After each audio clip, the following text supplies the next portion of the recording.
Welcome to the Anxiety Project. I am Brad, and today I'm going to talk about health anxiety. Is health anxiety completely destroying your life? Is it just weighing on you? Do you wake up every morning with sensations and the fear of dying and the fear that you actually might have an illness, that you are sick, even though you've went to the doctors already, they checked you out, and your doctor said, hey, nothing is wrong with you, but you still believe that you are ill. You deep down believe that you're sick.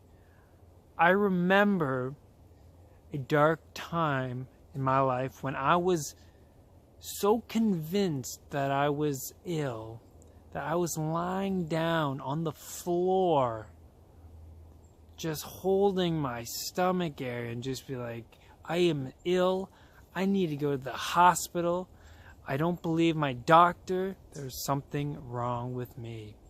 This is health anxiety. It can be debilitating. It can destroy your days, up to weeks, up to months, and it could even affect you in years. And how we recognize health anxiety is we go to our doctor, we get checked out, and nothing's wrong. So put that piece of paper where your doctor says everything is good, put it on your fridge, put it on your wall, and remind yourself that you're healthy. You just have health anxiety. How do we tackle health anxiety? How do we get to the root cause of health anxiety? How do we understand health anxiety and what it's about?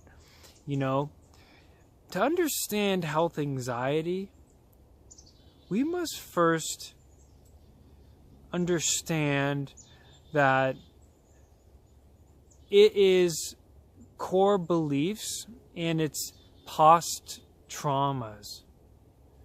It sounded like English there for a second. Past traumas. Past traumas. Past traumas, see now my speech is off.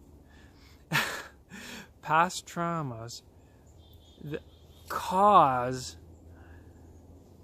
that underlying feeling, the sensations that are bothering you, the body zaps, the heart palpitations, and it's how we perceive these sensations. How do you perceive them? You go to the gym and you get the heart palpitations and you perceive them as life-threatening, so you stop your workout. And what happens is you stop your workout and you start focusing internally, just like walking around the gym maybe, just being like, oh my God, like you're just so focused internally. Whatever happened to our external worlds? Our world, you know?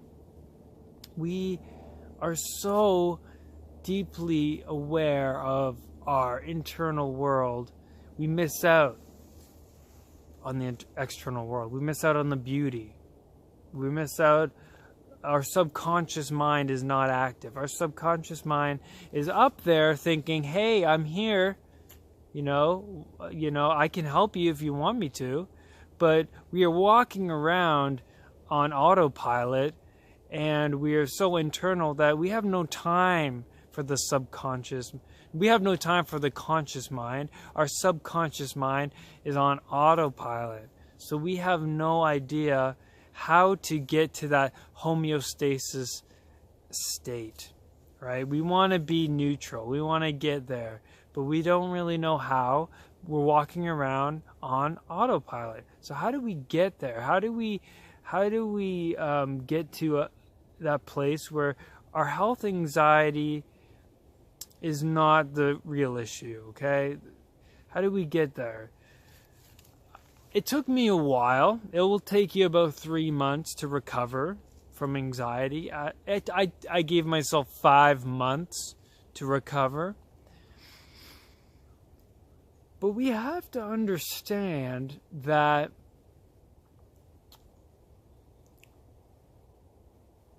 we need to get to the root cause. We were believing something far greater than we realized when we were children. our brains were sponges as children. So what happens is that all the information from your parents, maybe in the background, you're playing with your Legos or toys, and then in the background, mom or dad has sensations, and they're thinking about, what if I die? What if I go to the doctor, and this and that, and you're playing with your toys, but subconsciously you're picking up all of that information, and now you absorbed it as a sponge, and you go later down the road, maybe after 10 years old, or maybe when you're 15 or 20, you start having panic attacks. It's because we have a belief in us. Maybe it's that bully in school that told you were ugly, and then that's carrying around with you in your 20s. And it snowballs into health anxiety as well. And that's how it worked for me. It snowballed into health anxiety, where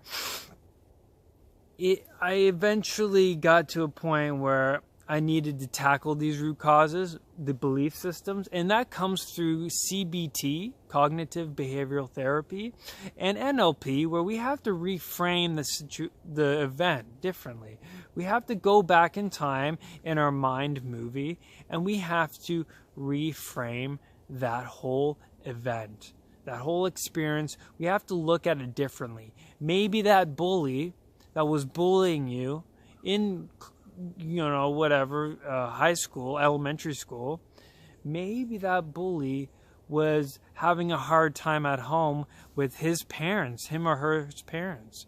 Maybe that person's father was an alcoholic and maybe abused him, and then he came to school and then he took out his anger on you because, hey, this person, you,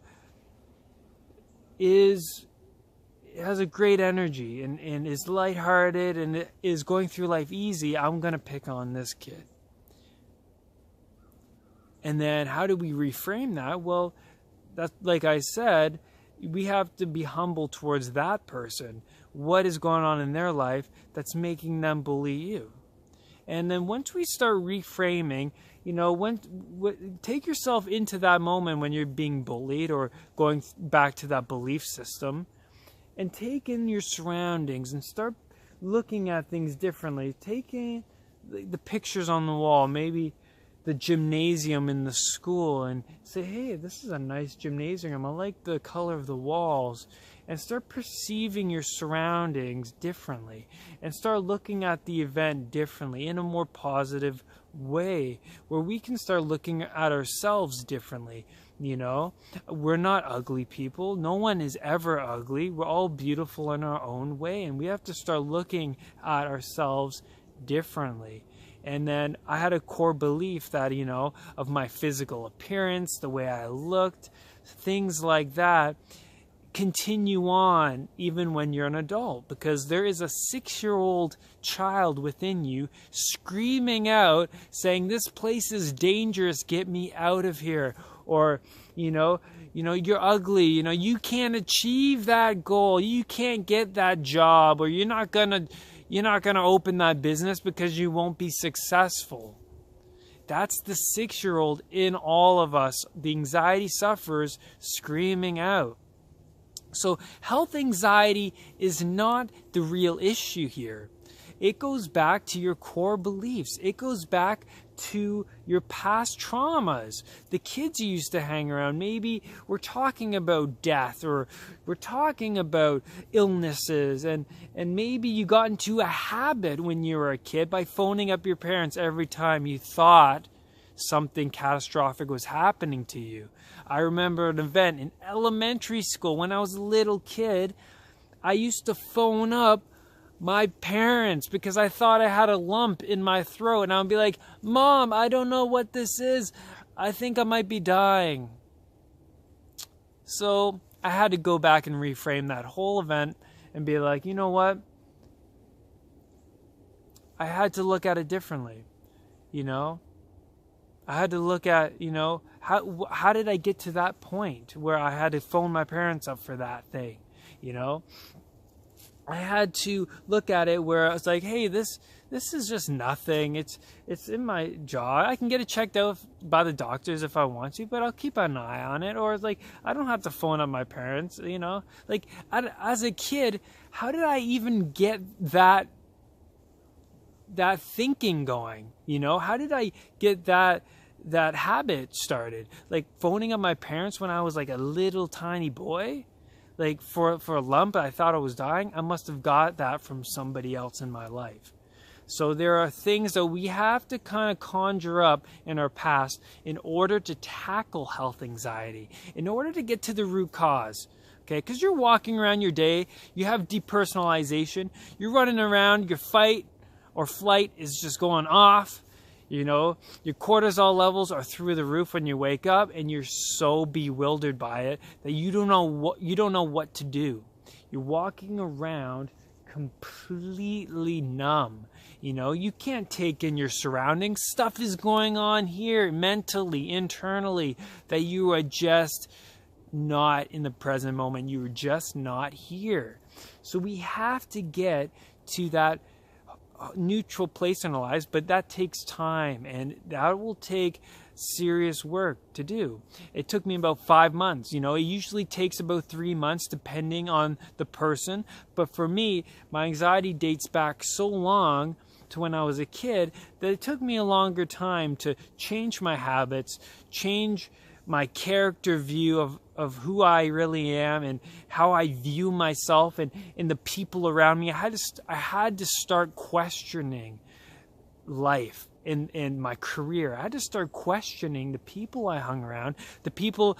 I used to have different friends because I used to hang around the wrong people who talked negatively all the time, people who contributed to the negative thoughts and anxiety. They suffered from anxiety, and then I absorbed all of their anxiety, and my anxiety increased over time.